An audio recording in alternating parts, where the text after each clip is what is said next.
GAC, Skyworth, Forcing, BYD, Aito, tout ça c'est les marques de voitures électriques chinoises, je suis sûr que vous n'en connaissez pas la plupart et pourtant ils sont ici à Paris au Mondial de l'Automobile. J'ai été choqué quand j'ai découvert la liste des exposants, il y a plus de la moitié qui sont des constructeurs de voitures chinoises. Alors on va pas vous parler de toutes ces voitures électriques puisqu'il y en a énormément, mais je vous ai fait une petite sélection, allez une petite dizaine pas plus de voitures électriques chinoises qui valent vraiment le détour puisqu'elles ont soit des technologies assez hallucinantes, soit des autonomies grandioses, soit des recharges très rapides ou soit des petites fonctionnalités qui sont révolutionnaires et qu'on ne retrouve absolument pas dans les voitures électriques en Europe.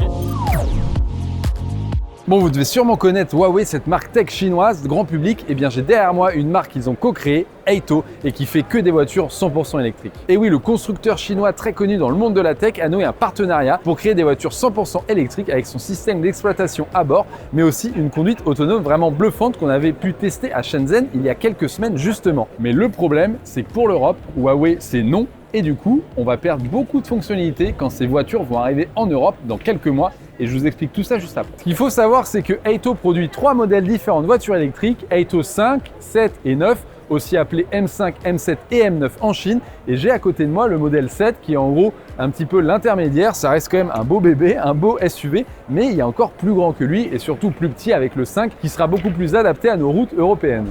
Je suis désormais dans la Aito 9 qui est la plus haut de gamme et surtout ici en version 6 places, donc on ne peut pas faire plus premium chez Aito.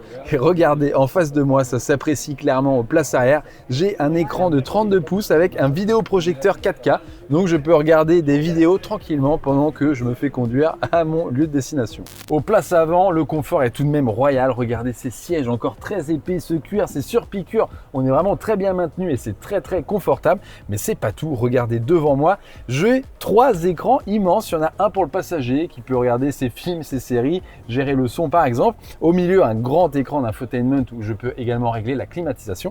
Et derrière le volant, encore un autre écran. C'est pas tout puisque bien entendu j'ai l'affichage tête haute qui se reflète sur le pare-brise et le petit bonus de cette voiture c'est qu'il y a un vidéoprojecteur intégré au phare pour pouvoir projeter un film sur un mur tout simplement. Mais attention puisque les Aito vendus en Europe ne seront pas vraiment les mêmes voitures que celles vendues en Chine puisque Huawei n'est pas vraiment le bienvenu en Europe et toutes les puces Huawei seront remplacées par des puces européennes pour le marché européen.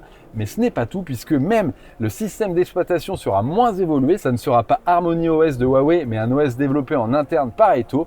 Et enfin, la conduite autonome qui est un peu la clé du succès de Huawei en Chine ne sera pas disponible en Europe. On aura juste la conduite semi-autonome de niveau 2 comme font beaucoup de concurrents. Je suis actuellement installé à bord de la Aito 5, donc la moins chère et la plus compacte, mais regardez, l'espace à bord est pas du tout ridicule. Alors bien sûr, on perd le vidéoprojecteur, on perd le petit écran qu'il y a derrière pour les passagers, mais franchement, c'est ok, on a hâte de voir le prix clairement et la date de commercialisation, puisque à cause des nouvelles taxes, des nouvelles douanes qui existent en Europe sur les voitures électriques chinoises, la plupart des acteurs peinent à annoncer des dates et des prix.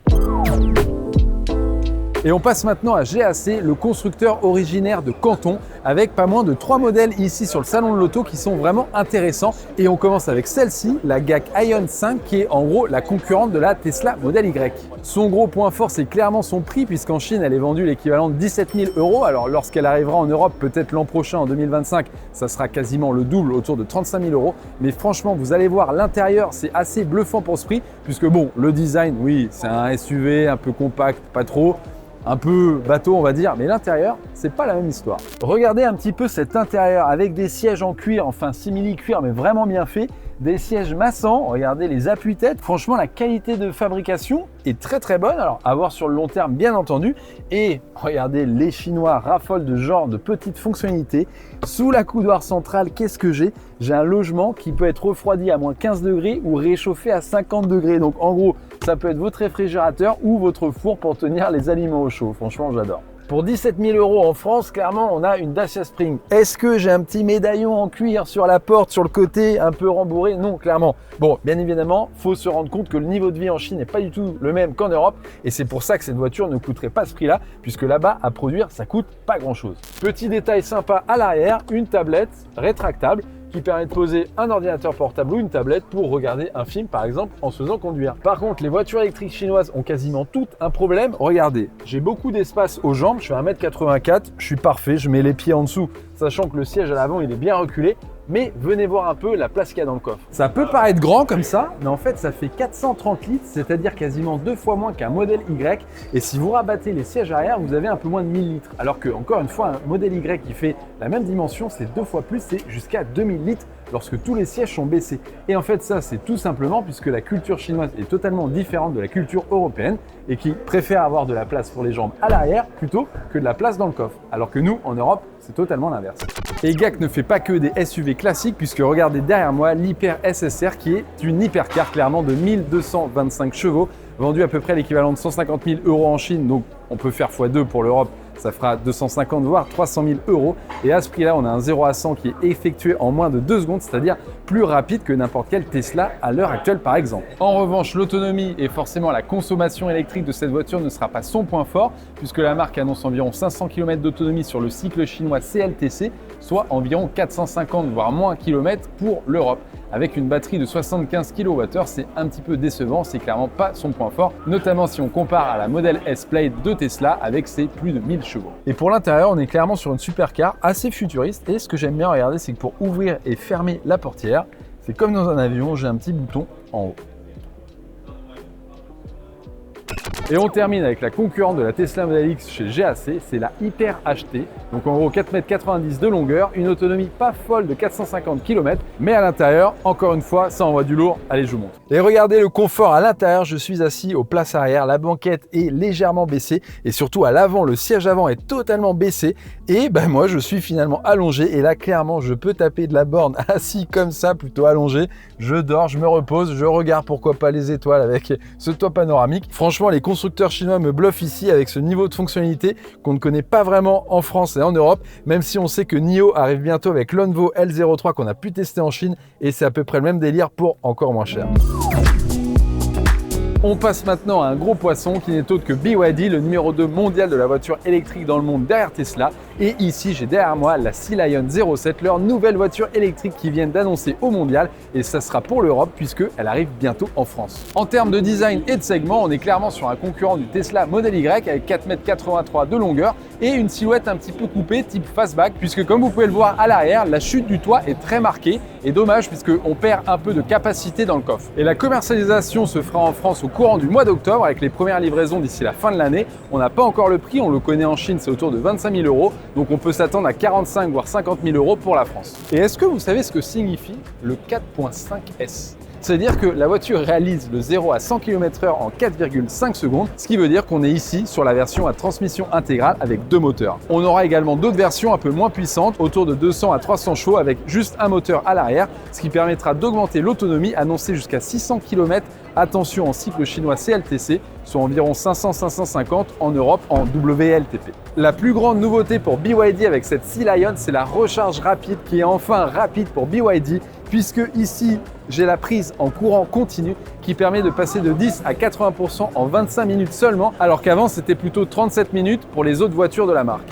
À l'arrière, je suis très bien installé, d'autant que le toit panoramique apporte beaucoup de lumière à l'intérieur de l'habitacle. Et regardez, c'est quand même très bien fini avec ces sièges, ces jolies surpiqûres, ce faux cuir. Et j'ai beaucoup d'espace, que ce soit aux jambes, aux pieds, aux genoux et même au niveau de la tête. Un petit tour aux places avant. Pareil, c'est confortable, on sent qu'on est un petit peu en hauteur, type SUV coupé bien entendu. J'ai face à moi 2 grands écrans, le combiné d'instrumentation derrière le volant, un écran de 15 ou 17 pouces qui est au milieu pour l'infodivertissement.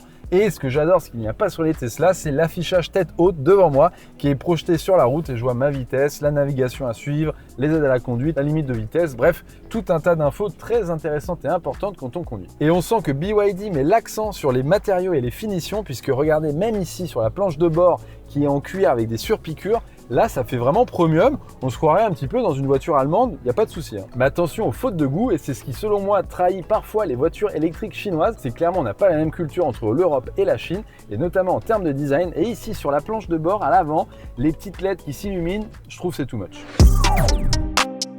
Parmi les autres constructeurs chinois présents au mondial de l'auto, il y a bien évidemment XPeng qu'on connaît déjà puisqu'il commercialise déjà la G9 et la G6 en France. Et regardez, j'ai derrière moi la P7 Plus, une longue berline de 5 mètres. Mais attention puisque le constructeur chinois nous annonce l'habitabilité d'un SUV. En termes de prix, la voiture est vendue environ 27 000 € en Chine. Alors attention, puisque pour l'Europe et la France, il faudra sûrement compter un peu plus avec les taxes, voire même beaucoup plus, environ 50 000 € je pense. Et pour ce prix-là, on aura une autonomie de plus de 700 km sur le cycle chinois CLTC, soit environ 620-630 en Europe en WLTP, grâce à une batterie de 75 kWh, donc ce qui annonce quand même une consommation très bonne, c'est-à-dire assez faible. L'autre grande nouveauté de cette P7 Plus, c'est que XPeng se délaisse totalement des lidars. Vous savez, ces trucs un peu moches qu'il y a en haut du pare-brise pour la conduite autonome. Et bien là, il n'y a plus de ça, que des caméras, ce qui pourrait laisser penser qu'Elon Musk avait peut-être raison quand il disait que les lidars c'était nul pour la conduite autonome des voitures. Et justement, j'ai eu la chance de tester la conduite autonome à Shenzhen en Chine il y a quelques semaines.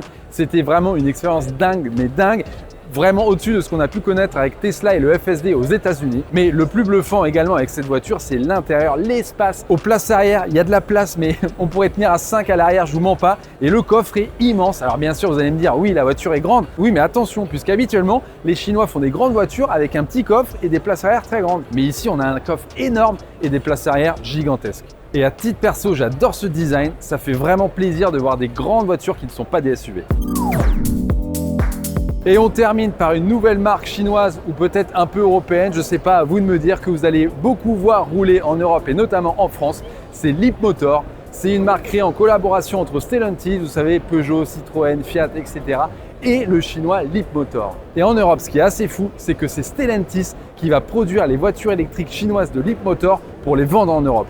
Un peu un genre de cheval de Troie, on vous l'accorde. Il existe 4 modèles différents. Le premier, c'est le T03, une toute petite voiture compacte qu'on a déjà testée sur Frandroid.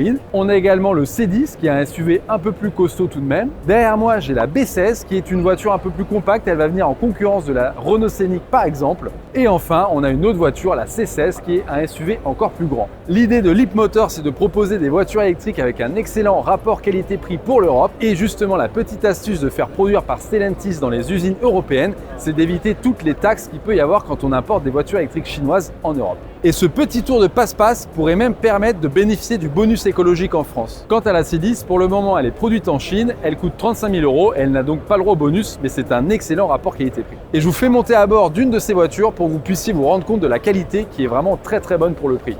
À l'intérieur, c'est assez sobre, on pourrait avoir l'impression d'être dans une Tesla, sauf que j'ai derrière le volant un combiné d'instrumentation, un peu comme sur la Model S par exemple de Tesla, et j'ai ce beau écran d'infotainment qui trône au milieu de la planche de bord. Les matériaux ne font pas de chip, mais attention, on est sur du plastique un petit peu dur, on n'est pas sur quelque chose de très premium comme par exemple pourrait le faire BYD ou les constructeurs allemands. Mais franchement, ça fait le job. Et ici, on est dans une version 6 places et comme vous pouvez le voir, à l'arrière, les places sont peut-être même plus confortables qu'à l'avant. On a même le luxe d'avoir un petit écran de 15 pouces pour pouvoir regarder des films ou des séries pendant que la voiture roule par exemple. Et clairement, sur les voitures électriques chinoises, c'est un thème qui revient souvent, le confort des places arrière, alors qu'ici en Europe, on préfère avoir un grand coffre et pas d'écran à l'arrière. Ici, c'est un petit peu l'inverse. Comme vous avez pu le voir dans cette vidéo, les constructeurs chinois arrivent très fort sur la voiture électrique en Europe, mais la plupart du temps, il manque quand même deux informations cruciales qui sont le prix et la disponibilité. Pour le prix, ce qui est annoncé en Chine, il ne faut pas trop en tenir compte pour l'Europe, puisqu'il va falloir rajouter beaucoup de taxes pour les importations, mais aussi tout un tas de frais qui soient logistiques pour faire venir les voitures en bateau et en camion par exemple, mais aussi bâtir un réseau de services après-vente et de concessions.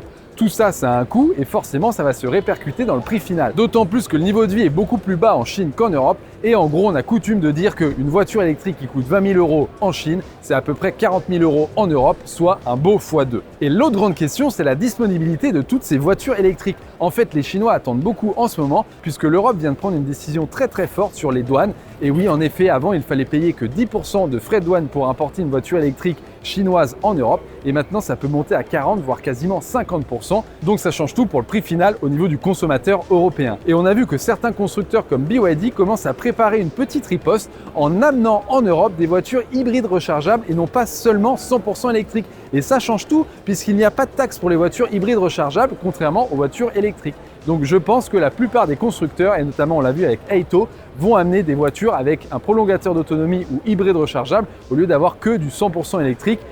tant que l'Europe maintiendra des taxes élevées. Et justement, on peut se demander si c'est grâce à ces taxes que les constructeurs européens, américains vont survivre à l'invasion chinoise. Je ne sais pas trop puisque comme on l'a vu, les voitures chinoises ne sont pas totalement adaptées au marché européen. On pense par exemple aux places à l'arrière, à l'infotainment, au coffre qui est un peu plus petit et parfois au design qu'on pourrait presque qualifier de faute de goût. Bien évidemment, les Chinois prennent en compte toutes ces spécificités et j'ai hâte de voir d'ici 3-4 ans à quoi va ressembler le marché de la voiture électrique en Europe puisqu'il pourrait être totalement métamorphosé par rapport à l'heure actuelle. Voilà, j'espère que cette vidéo vous aura plu. N'hésitez pas à indiquer en commentaire votre voiture électrique chinoise préférée ou la fonction que vous avez le plus aimé. Quant à moi, je vous dis à la prochaine pour une future vidéo sur Survolté.